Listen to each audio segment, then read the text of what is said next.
Pemirsa, meski kita sudah akrab benar dengan tumbuhan jahe, tapi belum banyak yang tahu dengan manfaat dan kandungan jahe yang sebenarnya.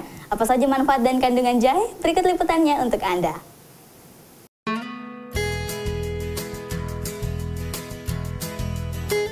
Banyak orang yang tahu jahe hanya sebatas obat penghilang masuk angin dan bahan pelengkap masakan saja.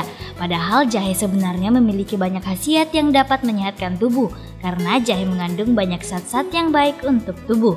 Jahe dengan nama ilmiah Cinnabar officinal merupakan tanaman rimpang yang sangat umum digunakan sebagai rempah-rempah dan bahan obat. Jahe mengandung minyak atrisi, gingerol, singerol, resin, zat pati, dan gula. Rimpang dipakai sebagai obat batuk, anti mual, dan dijadikan minuman pengusir masuk angin dan kembung. Jahe dapat menurunkan tekanan darah atau hipertensi. Hal ini karena jahe merangsang pelepasan hormon adrenalin dan memperlebar pembuluh darah. Akibatnya darah mengalir lebih cepat dan lancar dan memperingankan kerja jantung memompa darah. Jahe membantu pencernaan karena jahe mengandung enzim pencernaan yaitu protase dan lipase yang masing-masing mencerna protein dan lemak.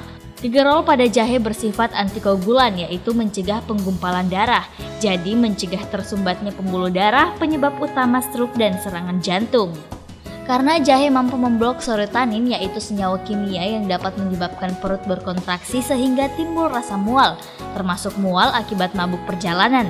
Jahe juga mengandung antioksidan yang membantu menetralkan efek merusak yang disebabkan oleh radikal bebas di dalam tubuh. Jahe dapat dijadikan sebagai peredar rasa sakit yang alami dan dapat meredakan nyeri rematik, sakit kepala, dan migrain. Daun jahe juga berkhasiat sebagai obat kompres pada sakit kepala dan dapat dipercikkan ke wajah orang yang sedang menggigil. Tim GoTV memberitakan.